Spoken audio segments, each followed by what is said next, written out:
જય સ્વામિનારાયણ વિદ્યાર્થી મિત્રો. તો છેલ્લા આપણે વિડીયોમાં આપણે આયનો વિશે ચર્ચા કરી લીધી, બરાબર છે. પરંતુ ફરી પાછું આપણે આયન જે છે એના વિશે આપણે ચર્ચા કરી લઈએ, બરાબર. માનો કે કોઈ આપણે એક ધાતુ લઈ લઈએ, ધાતુ એક્સ, બરાબર. અહીંયા આપણે ધાતુ કોઈ એક્સ લીધી છે, બરાબર. ધાતુ ઘણી બધી છે, બરાબર છે. સોડિયમ, પોટેશિયમ, બરાબર છે, મેગ્નેશિયમ, કેલ્શિયમ, આ બધી ધાતુ એની જગ્યાએ આપણે માનો એક કામ કરીએ, એમ લઈ લઈએ. क्योंकि धातु जे छे एने इंग्लिश में मेटल कहेवाय, बराबर है. धातु ने शू कहेवाय?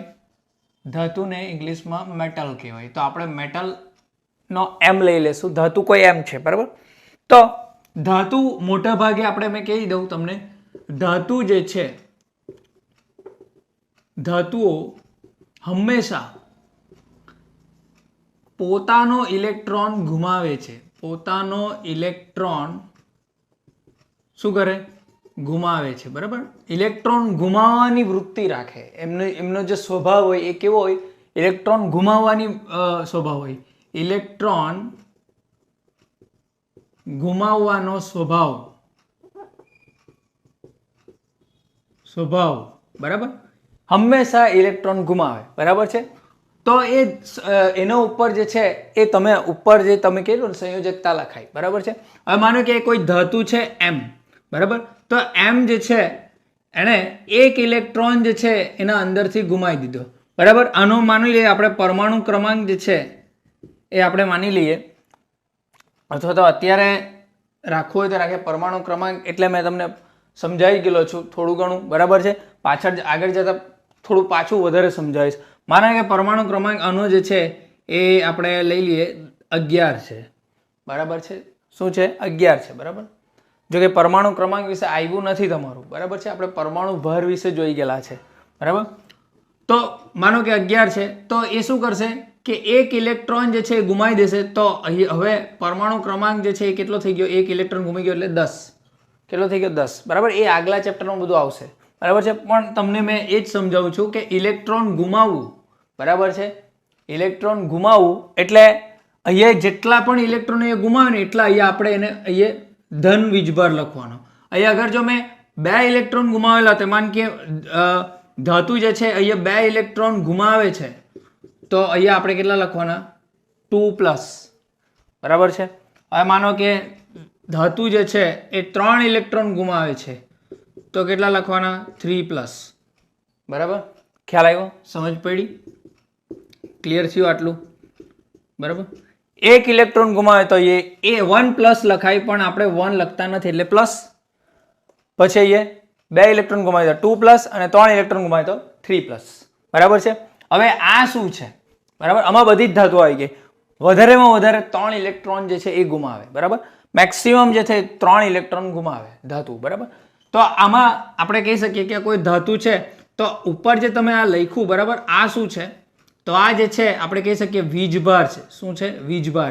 જેને ઇંગ્લિશમાં શું કહેવાય? ચાર્જ કહેવાય. શું કહેવાય? ચાર્જ કહેવાય. શું કહેવાય? ચાર્જ, બરાબર. અને આપણે એમ પણ કહી શકીએ કે એને સંયોજકતા પણ કહેવાય. શું કહેવાય? અહીંયા કેટલી એક જાતની સંયોજકતા પણ કહેવાય, બરાબર છે. સંયોજકતા એટલે કે જોડાવાની ક્ષમતા, બરાબર છે. એ આપણે જોઈએ, આગળ જોઈએ, બરાબર. તો અહીંયા જે છે એ વીજભાર હોય, અને એટલા અહીંયા જેટલા પણ નંબર લખેલા હોય ને એટલા જોડાવા માટે સામેવાળા જે આપણે કહી શકીએ ને તત્વના પરમાણુઓ જે છે એના પણ આટલા જ કે એનાથી ઓછા હોય તો એ પ્રમાણે એમાં જોઈશે જોડાવા માટે, બરાબર. સંયોજકતા છે, બરાબર. લખવું તો લખી દો, જોડાવાની શક્તિ અથવા ક્ષમતા, બરાબર. ખ્યાલ આવ્યો? એવી રીતે આ તો ધાતુની વાત થઈ ગઈ. અગર આપણે અધાતુની વાત કરીએ, બરાબર છે, આટલું નોટ કરો. જો અધાતુની વાત કરીએ, બરાબર, માનો કે આપણે અહીંયા લખી દઈએ અધાતુ, બરાબર. તો અધાતુ જે છે એને ઇંગ્લિશમાં શું કહેવાય? નોન મેટલ કહેવાય. શું કહેવાય? અધાતુ એટલે નોન મેટલ, બરાબર. તો એનો આપણે લઈ લઈએ, આપણે માની લઈએ NM લઈ લઈએ. શું લઈ લઈએ? NM. નોન મેટલ છે ને, તો એક આ N, એક M લઈ લઈએ, બરાબર. તો અધાતુઓ છે ને શું કરે? તો હંમેશા પોતાનો ઇલેક્ટ્રોન નહીં હશે, આમાં ઇલેક્ટ્રોન ઘુમાવે નહીં, મેળવે. હંમેશા ઇલેક્ટ્રોન મેળવશે, બરાબર. શું કરશે? મેળવશે. એટલે કે જે ધાતુઓ જે ઇલેક્ટ્રોન આપે ને એ મેળવી લે, બરાબર છે. તો અહીંયા આપણે આનું કહી શકીએ સ્વભાવ શું થાય, અધાતુઓનો સ્વભાવ ઇલેક્ટ્રોન મેળવવું. બરાબર, એ હંમેશા ઇલેક્ટ્રોન લે, ઇલેક્ટ્રોન ગુમાવે નહીં. બરાબર છે. અધાતુઓ મોટા ભાગે ઇલેક્ટ્રોન ગુમાવતા નથી. ખ્યાલ આવી ગયો, સમજ પડી ગઈ? ઇલેક્ટ્રોન ગુમાવતા નથી. Okay, clear? તો હવે અહીંયા આપણે શું કરશું, આ સમીકરણ આપણે બદલી નાખશું. બરાબર, ઇલેક્ટ્રોન ગુમાવે, બરાબર, સોરી ઇલેક્ટ્રોન મેળવે તો નોન મેટલ જે હોય, બરાબર, પેલો નોન મેટલ છે, બરાબર, એમાં આપણે એક ઇલેક્ટ્રોન એને આપીએ તો હવે જેટલા ઇલેક્ટ્રોન એને આપીએ ને એટલા આપણે ઉપર કેટલા નેગેટિવ ચાર્જ લખવાના, માઇનસ. બરાબર, હવે એક ઇલેક્ટ્રોન આપ્યો તો એ 1 માઇનસ, એટલે આપણે 1 નથી લખતા. બરાબર, પછી આપણે માની લઈએ કે નોન મેટલમાં આપણે 2 ઇલેક્ટ્રોન આપી દીધા તો શું થશે, 2 માઇનસ થઈ જશે. 2 ઇલેક્ટ્રોન આપ્યા ને, કેમ કે ઇલેક્ટ્રોન જે છે ને એ નેગેટિવ ચાર્જ છે, એ ઋણ ચાર્જ છે. બરાબર, એ જેના પાસે જશે એના ઉપર ઋણ ચાર્જ આવવાનો. બરાબર, હવે ત્રીજો જે છે એ આપણે કહી શકીએ 3 ઇલેક્ટ્રોન આપશું તો આમાં શું થઈ જવાનું, 3 માઇનસ. બરાબર, સમજ પડી? ઓકે, તો અહીંયા આપણે જે નેગેટિવ ચાર્જ આવ્યો, બરાબર, એ વીજભાર જ કહેવાય, પરંતુ આ કેવો વીજભાર, હવે ઋણ વીજભાર. બરાબર, અને સંયોજકતા પણ કહેવાય. બરાબર, એની એટલી સંયોજકતા છે. ખ્યાલ આવ્યો, સમજ પડી? ઓકે, એટલે કે આપણે કહી શકીએ કે ધાતુઓ જે છે ઇલેક્ટ્રોન ગુમાવે એટલે આપી દે, અને અધાતુઓ એ જ ઇલેક્ટ્રોન લઈ લેતા હોય તો બંને વચ્ચે જે છે એ બંધ બનતો હશે અને સંયોજકતા જોડાતા હશે. બરાબર, એવું આપણે કહી શકીએ, એ પછી આપણે જોશું. બરાબર, તો આવી રીતે જે છે એ આયન બને. આ અને આખાને શું કહેવાય, આયન કહેવાય. શું કહેવાય, આયન. શું કહેવાય, આયન. બરાબર, પેલા આપણે M+ જોયો ને, M+, અને આખાને શું કહેવાય, આયન કહેવાય. શું કહેવાય, આયન. ખ્યાલ આવ્યો, સમજ પડી? આવી રીતે આયન બને, કાં તો ઇલેક્ટ્રોન ગુમાવવું કાં તો ઇલેક્ટ્રોન મેળવવું, અને એવી રીતે જે છે એ આયન બનતા હોય. ખ્યાલ આવ્યો, સમજ પડી? તો આપણે કેટલાક ઉદાહરણો જોઈ જાય, બહુ ઇમ્પોર્ટન્ટ છે અને તમારે એને ગોખી જ મારવાના. બરાબર છે, એ એમાં કંઈ કન્સેપ્ટ આવતો નથી કે કેવી રીતે યાદ રાખવાનો, પરંતુ એ તમને યાદ રહેવું જ જોઈએ. બરાબર, અને એ બધા જે છે એ બધા જ આયનો જે છે એ 10-10 વાર લખવાના છે. બરાબર, આટલું નોટ કરો એટલે આપણે આગળ જઈએ. હવે આપણે કેટલાક આયનો છે એના નામ જોઈ લઈએ. બરાબર છે, અને એના ઉપર જે સંયોજકતા છે અથવા તો વીજભાર છે એ જોઈ લઈએ. તો પહેલે જે છે એ સંયોજકતા લખેલી છે, આપણે જોશું +1 અથવા તો -1, ધન 1 અથવા તો ઋણ 1 જે છે એ સંયોજકતા જોશું. તો આ બધા તમે દેખાય છે, આ બરાબર, આ બધા જે છે એ ધન એટલે કે ધાતુ આયનના છે. એટલે ધાતુ શું કરવાની, મેં આગળ તમને સમજાવી કે ધાતુ જે છે એ શું કરે, ઇલેક્ટ્રોન ગુમાવે, અને ઇલેક્ટ્રોન ગુમાવે તો આ બધા ઉપર કયો વીજભાર આવશે, ધન આવશે. બરાબર, તો આ સોડિયમ છે એટલે એને શું કહેવાય, એને કહેવાય. સોડિયમ એટલે નેટ્રિયમ એટલે એને, અને એ જે છે એનો વીજભાર કેટલો હોય, પ્લસ. બરાબર, પછી પોટેશિયમ જે એનું નામ કેલ્શિયમ છે એ કેટલો હોય, પ્લસ. બરાબર, સિલ્વર છે તો આર્જેન્ટમ એટલે પ્લસ. બરાબર, કોપર, હવે મેં અહીંયા જે છે ને એ આ રોમનમાં લખેલું છે 1. તમને ખબર હશે ઘડિયાળના અંદર રોમન ભાષા હોય. બરાબર છે, 1 આ રીતે લખાય, બરાબર, 2 આ રીતે લખાય, 3 આ રીતે લખાય, 4 આ રીતે લખાય, 5 આ રીતે લખાય, 6 વી આ રીતે લખાય, 7 જે છે એ આ રીતે લખાય. બરાબર, 8 જે છે એ આ રીતે લખાય, 9 જે છે એ આ રીતે લખાય, ને 10 જે છે આ રીતે લખાય. બરાબર, અહીંયા આ 1. બરાબર, કેટલાકને તો ખ્યાલ જ હશે. બરાબર, આમાં વી જે છે એ 5 છે. બરાબર, આ એની આ બાજુ ડાબી બાજુ લખે તો માઇનસ થાય એટલે આ 4 થઈ ગયા, અને જમણી બાજુ લખે તો પ્લસ થાય એટલે 6 થઈ ગયા. બરાબર, આ જમણી બાજુ 2 લખી દીધા, 5, 6 અને 7. બરાબર, 3 લખી દીધા, 5, 6, 7 ને 8. બરાબર, આ 10 છે તો 10 ની ડાબી બાજુ 1 લખ્યો એટલે 9 થઈ ગયા. બરાબર, તો આ રોમન ભાષા છે, અને રોમન ભાષામાં જે છે એ અહીંયા મેં લખેલું છે 1. એટલે કોપર જે છે એ ધાતુ છે, તો કોપર એટલે ક્યુપ્રસ કહેવાય. આગળ મેં સમજાવેલું છે તમને. બરાબર, તો એ ધન 1. આ સંયોજકતા કોના માટેની છે, આ બધા ધન અથવા તો ઋણ, આ બધા ધાતુ છે, તો ધાતુની હંમેશા ધન આવે, તો બધા ઉપર જો એક બધા ઉપર પ્લસ પ્લસ પ્લસ પ્લસ છે. બરાબર, 1 ને લખવાનું ન હોય, ખાલી પ્લસ લખવાનું હોય. બરાબર, પરંતુ મેં અહીંયા લખ્યું કે કોપર 1 બધે નહીં લખ્યું, અહીંયા કેમ લખ્યું એ પ્રશ્ન આવવો જોઈએ. કારણ કે કોપર જે છે ને, કોપર એ બે સંયોજકતા ધરાવે. એક તો કોપર પ્લસ પણ ધરાવે અને કોપર 2 પ્લસ પણ ધરાવે. બે સંયોજકતા ધરાવે. બરાબર. આ બંને જે છે એ સંયોજકતા ધરાવે કોપર. એના કારણે આપણે કોપર જે છે એ કયો છે, બરાબર, કોપર જે છે એ કયો છે, એ એક ઇલેક્ટ્રોન બી ગુમાવી શકે અને બે ઇલેક્ટ્રોન પણ ગુમાવી શકે. બરાબર. ઉભયલિંગી એમ કે ને, પાણીમાં પણ રહી અને જમીન પર પણ રહી. તો એવા કેસીસમાં એવી ધાતુઓ જે હોય જે એક કરતા વધારે સંયોજકતા દર્શાવતી હોય, એના માટે આપણે અહીંયા લખવું પડે રોમનમાં કે કયો સંયોજકતા છે. તો એ એક છે એટલે આપણે એ એક લખવું પડે. ખ્યાલ આવ્યો? સમજ પડી? ક્લિયર થયું? કોના માટે? એવી ધાતુઓ માટે જ રોમન ભાષામાં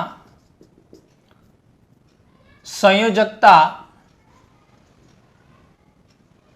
લખવી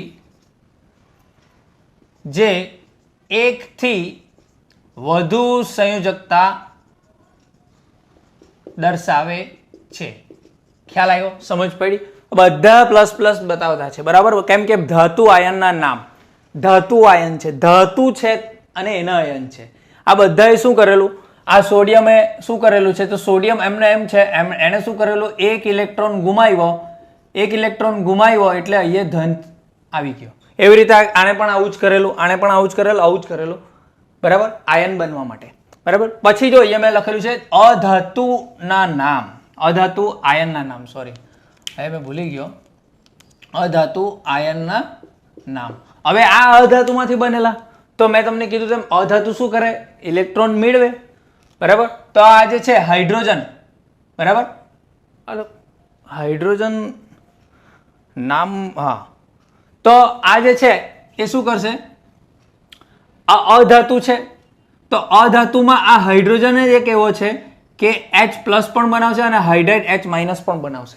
બરાબર. હાઇડ્રોજન અધાતુમાં આવે. બરાબર છે. પરંતુ હાઇડ્રોજન જ એક એવો છે કે એ પ્લસ પણ બનાવશે અને હાઇડ્રાઇડ માઇનસ પણ બનાવશે. બરાબર. આ બંનેના નામ અલગ અલગ છે. બરાબર.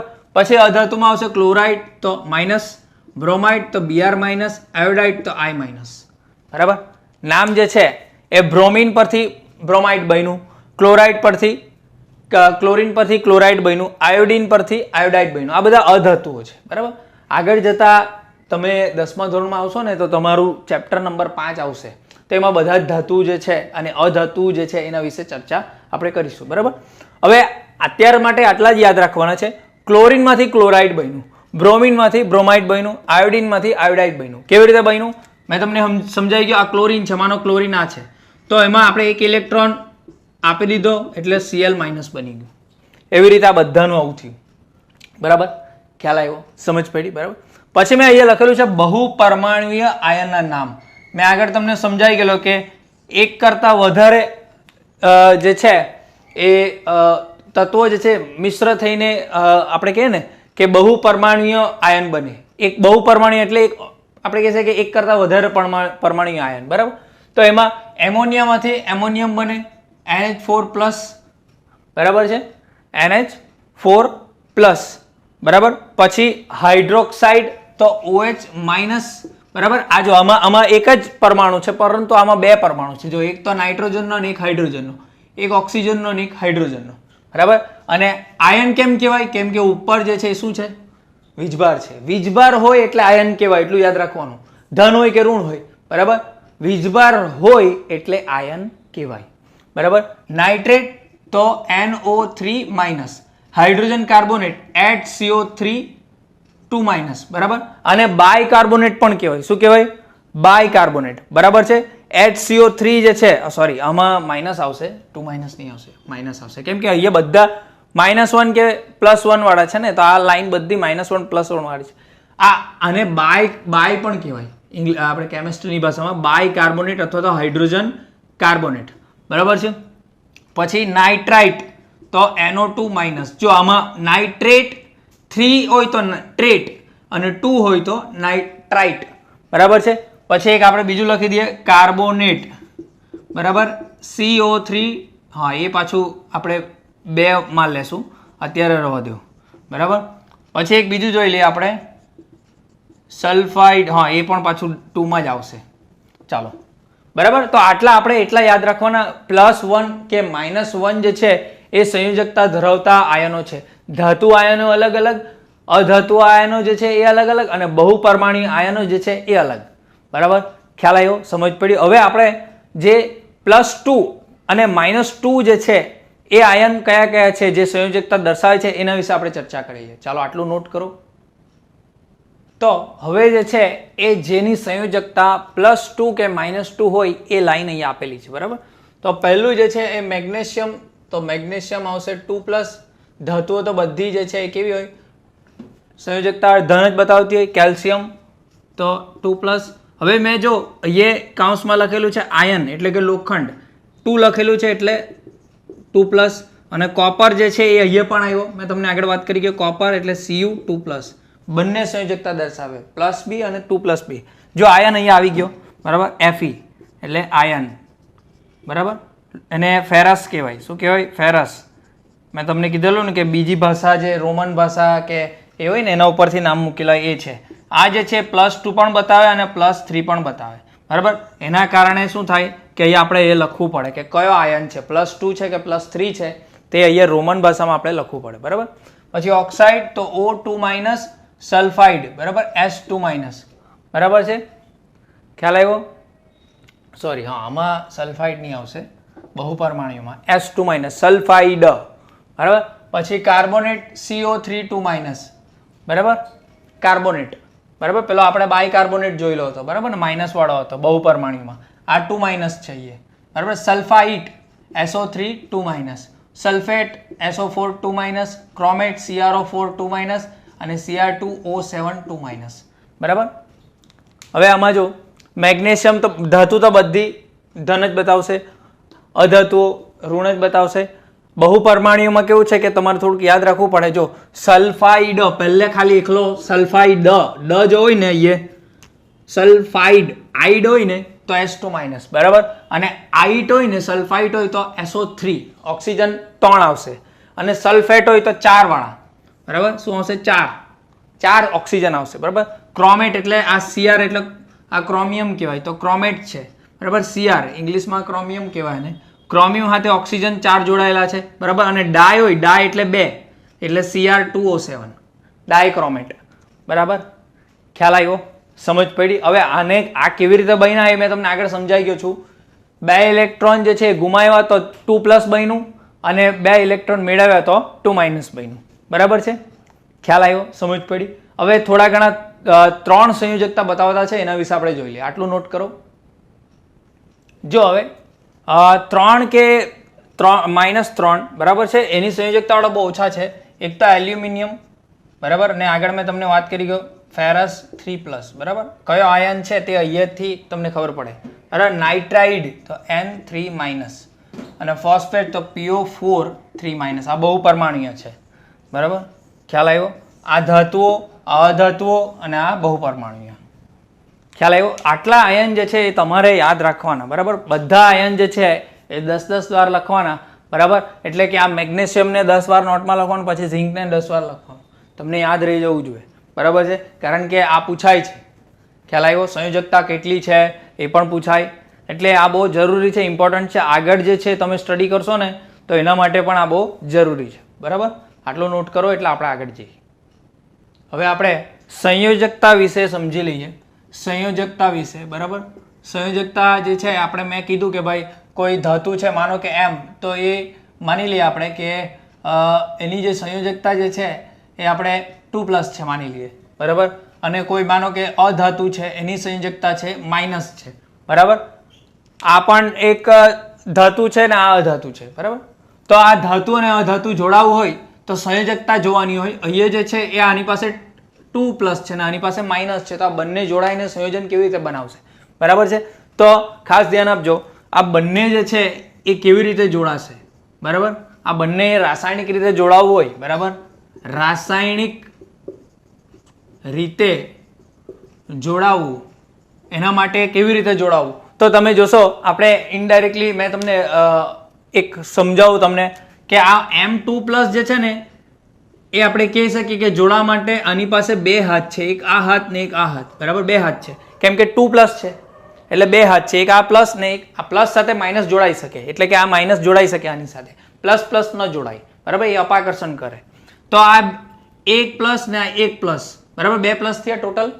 હવે આ NM એટલે અધાતુ જે છે એની પાસે તો એક જ હાથ છે 1 માઇનસ વાળો, તો બીજો હાથ જોઈએ જોડાવા માટે, બીજો ઇક્વલ જોઈએ ને, સરખું જોઈએ, તો બીજો એક આપણે અધાતુ લેવો પડે, બરાબર, એટલે આપણે આને એની સાથે જોડી શકીએ, બરાબર, અને તો જઈને એક સાથે આ બંને જોડાઈ શકે, બરાબર.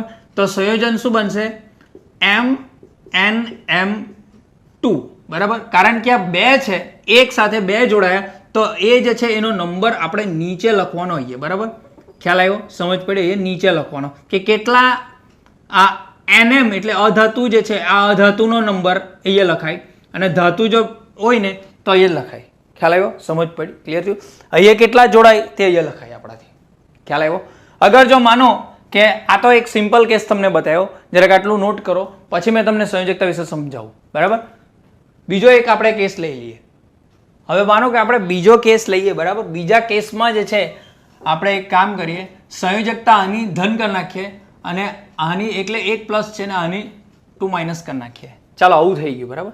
રાસાયણિક રીતે જોડાવું છે, તો આ તમે સંયોજકતા જોશો તો હવે જો તમે આની પાસે જે છે એ પ્લસ છે ને એની પાસે 2 માઇનસ છે, બરાબર. તો આ ધાતુ જે છે એની પાસે એક જ હાથ છે, જ્યારે એકલા અધાતુ પાસે કેટલા હાથ છે? બે હાથ છે, એક તો 1 માઇનસ અને આ 1 માઇનસ, બરાબર. તો હવે બીજા આની સાથે રાસાયણિક રીતે જોડવા માટે બીજી ધાતુ એટલે બીજી આપણે સેમ ધાતુ જે છે એમાંની સેમ ધાતુ જોઈશે, ત્યારે જઈને શું થવાનું? બંને વચ્ચે સંયોજન બનવાનું, બરાબર. અને સંયોજન બનવાનું તેને કેવી રીતે લખશું? હવે જો બે ધાતુ છે તો આપણે અહીંયા 2 લખવું પડે, કારણ કે બે ધાતુ જે છે એક જ અધાતુ સાથે જોડાય, તો અહીંયા 2 લખવું પડે અને પછી અહીંયા NM લખવું પડે, બરાબર. આ રીતે સંયોજન બને, ખ્યાલ આવ્યો? એટલે સંયોજકતા જે છે બહુ જરૂરી છે, બરાબર. આટલું નોટ કરો એટલે આપણે આગળ જઈએ. સંયોજકતા વિશે સમજાવું મેં તમને, ઓકે. ચાલો, હવે સંયોજકતા જે છે એને આપણે વ્યાખ્યાયિત કરવું હોય તો શું કહી શકીએ? આગળ મેં તમને વ્યાખ્યાયિત કરી જ ગયો, બરાબર છે. તો આપણે શું કહી શકીએ કે એક તત્વની બીજા તત્વ સાથે સાપેક્ષ રીતે સાપેક્ષ રીતે એટલે સીધે સીધું તે જોડાવવાની શક્તિ કે ક્ષમતા ને તેની સંયોજકતા કહેવાય છે, બરાબર. શું કહેવાય? સંયોજકતા કહેવાય. અંગ્રેજીમાં એને શું કહેવાય? વેલેન્સી કહેવાય. શું કહેવાય? વેલેન્સી, બરાબર. પ્રશ્ન પૂછાય કે ભાઈ અંગ્રેજીમાં સંયોજકતાને શું કહેવાય, તો શું કહેવાય? વેલેન્સી કહેવાય. શું કહેવાય? વેલેન્સી, બરાબર. એક તત્વ જે છે, માનો મેં તમને સમજાવ્યું કોઈ X તત્વ છે, બરાબર, એને કોઈ Y તત્વ સાથે જોડાવવું છે, તો અહીંયા માનો કે X પાસે ધન છે અને આની પાસે ઋણ છે, બંને ધન કોઈ દિવસ જોડાય નહીં, કે બંને ઋણ કોઈ દિવસ જોડાય નહીં, બરાબર. તમને સમજાવ્યું. તો આ બંને જ્યારે જોડાશે, બરાબર, રાસાયણિક રીતે તો XY બનવાનો, કેમ કે આનો પણ એક હાથ છે ને આનો પણ એક હાથ છે, તો XY બન્યું, બરાબર છે. પરંતુ માનો કે આ જે છે 2 પ્લસ છે, બરાબર, અને આ માઇનસ છે, તો આને જોડાવા માટે બેલેન્સ કરવું પડે એટલે XY2 કરવું પડે, બરાબર. માનો કે આ રીતે હોય, X પ્લસ છે અને Y2 માઇનસ છે, તો આ બંનેને જોડવા માટે X2Y કરવું પડે, જે આપણે સમજી ગયા. એવી જ રીતે 3ના કેસમાં પણ થાય, કેમ કે સંયોજકતા 3 સુધી આપણે જોઈ, બરાબર. આ માની લે 3 પ્લસ છે અને Y એકલો જ છે, તો શું થવાનું? XY3 થવાનું. એકલાને 3Y જોઈશે, બરાબર. એવી રીતે X એકલો જ છે અને Y જે છે એ આપણે લઈ લઈએ 3 માઇનસ છે, બરાબર, તો X3Y જોઈશે. ખ્યાલ આવ્યો? સંયોજકતા જે છે એ આપણે એના ઉપરથી આપણે સંયોજન કેવી રીતે બનાવવું એ તમને સમજ પડવી જોઈએ, બરાબર. આ શું કહેવાય? વીજભાર છે, પરંતુ આ જ સંયોજકતા આપણે કહી શકાય. ખ્યાલ આવ્યો? આના ઉપરથી આપણને ખબર પડે કે તત્વો જે છે કેટલા પ્રમાણમાં જોડાશે. ઓકે, ક્લિયર થયું? સમજ પડી? ઓકે, તો આટલું નોટ કરો. હવે આપણે આયનીય સંયોજનો જે છે એના વિશે થોડી ચર્ચા કરી લઈએ, બરાબર.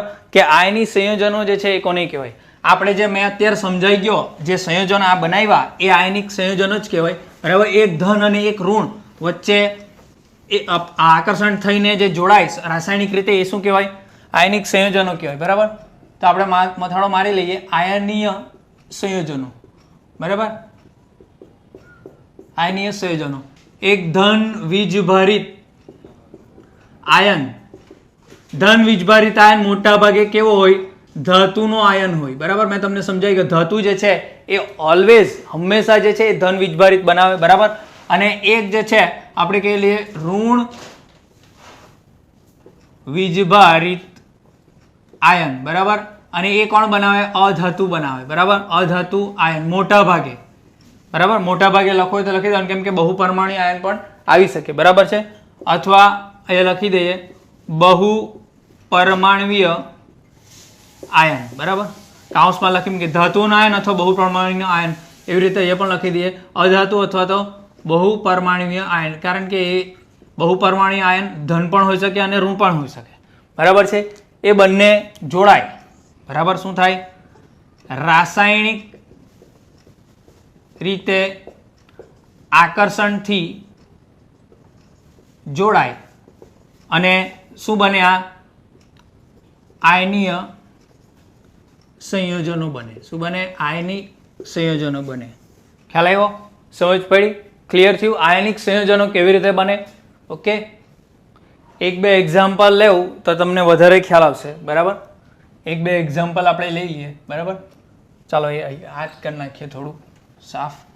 એના માટે તમને મેં કીધું તેમ આયનો યાદ રહેવા જોઈએ. બરાબર. નામ ઉપરથી આયનો તમને યાદ રહેવા જોઈએ, તો જ તમને સંયોજનો જે છે એ આવડશે. બાકી સંયોજનો આવડે નહીં. બરાબર. અને આ વિડીયો ખ્યાલ નહીં આવે ને 3-4 વાર જોવાનું તો વધારે ખ્યાલ આવે.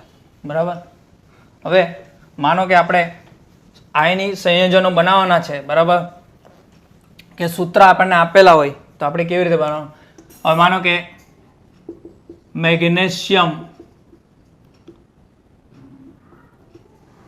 બરાબર, અને સલ્ફાઇડ. તો આ ધાતુનો છે, ધાતુ આયન છે, ધન વીજભારિત, અને સલ્ફાઇડ જે છે અધાતુનો છે, ઋણ વીજભારિત. બરાબર. હવે તમે આ બંને જુઓ સરખા છે તો આ સીધું આપણે લખી શકીએ આમ, એક ધાતુ અને એક અધાતુ. ખ્યાલ આવ્યો? બરાબર. માનો કે કેલ્શિયમની વાત કરીએ, કેલ્શિયમ અને ઓક્સાઇડ. બરાબર. તો કેલ્શિયમ ધાતુ જે છે એનો આયન છે Ca2+ અને ઓક્સાઇડ છે 2-. બરાબર. તો આ બંને જોડાશે, શું બનવાનું? CaO બનશે. બરાબર. બંને જે છે એ સંયોજકતા જો બંનેની સરખી જ છે. સંયોજકતા સરખી જ છે ને? બરાબર. હવે આનું નામકરણ કરવાનું, આયનીય સંયોજન. કેમ કે ધન અને ઋણ, આ ધન અને ઋણથી જોડાયા એટલે આયનિક સંયોજનો કહેવાય. બરાબર. તો આનું નામ શું થાય? Calcium oxide. આગળ એવો કેલ્શિયમ ઓક્સાઇડ. બરાબર. તો શું થાય? Calcium oxide. શું થાય? Calcium oxide. આનું નામ શું થાય? મેગ્નેશિયમ છે આ, તો મેગ્નેશિયમ શું છે? આ સલ્ફાઇડ. સલ્ફાઇડ. ખ્યાલ આવ્યો? જે છે એ રીતે ખાલી તમારે યાદ રાખવું પડે. બરાબર. યાદ તો રાખવું જ પડે. ખ્યાલ આવ્યો? સમજ પડી? ઓકે. એક બીજું જોઈ લઈએ, સોડિયમ અને ક્લોરાઇડ. બરાબર. સોડિયમ જે છે એ તમને ખબર છે Na+ છે અને ક્લોરાઇડ જે છે એ માઇનસ છે. બરાબર. જોશો તમે તો ખ્યાલ આવશે. બંને જોડાય, બંનેના હાથ જો તમે પ્લસ ને એક જ છે બંનેનું, આપણે સીધા લખી શકીએ NaCl. બરાબર. પરંતુ નામ શું થયું? Sodium chloride. સાથે લખી દેવાનું સોડિયમ ક્લોરાઇડ. બરાબર. Sodium chloride. ખ્યાલ આવ્યો? સમજ પડી? ક્લિયર થયું? ઓકે. એક બે એક્ઝામ્પલ જે છે એ મેં તમને આપું, તમે ટ્રાય કરજો. બરાબર. આટલું નોટ કરો. તો આ 3 ઉદાહરણો જે છે એ તમારે કરવાના છે એક્ઝામ્પલમાં. બરાબર. હોમવર્કમાં કરજો. આ નામ જે છે એ પ્રમાણે તમને જે કોઠો મેં લખાવેલો છે આ, બરાબર છે, એમાં જોઈને તમારે નામ બનાવવાના આ રીતે. બરાબર. અને પછી એના નામ આ રીતે લખવાના. બરાબર. કેવી રીતે લખેલા છે મેં તમને સીધું કીધેલું છે. બરાબર. સીધું જ લખી દેવાનું, ધન અને ઋણ, ધન અને ઋણ સીધું લખી દેવાનું સંયોજનમાં. બરાબર. ખ્યાલ આવ્યો? સમજ પડી? કોઈ પણ પ્રશ્ન હોય તો સીધું પૂછી લેજો. ઓકે. અને આના વિષય જે છે આપણે ચર્ચા જે છે એ આગળ જેમ જેમ જશું એના વિશે ચર્ચા, ડાઉટ, ડિસ્કશન જે કંઈ પણ હશે એ કરીશું. ઓકે. જય સ્વામિનારાયણ.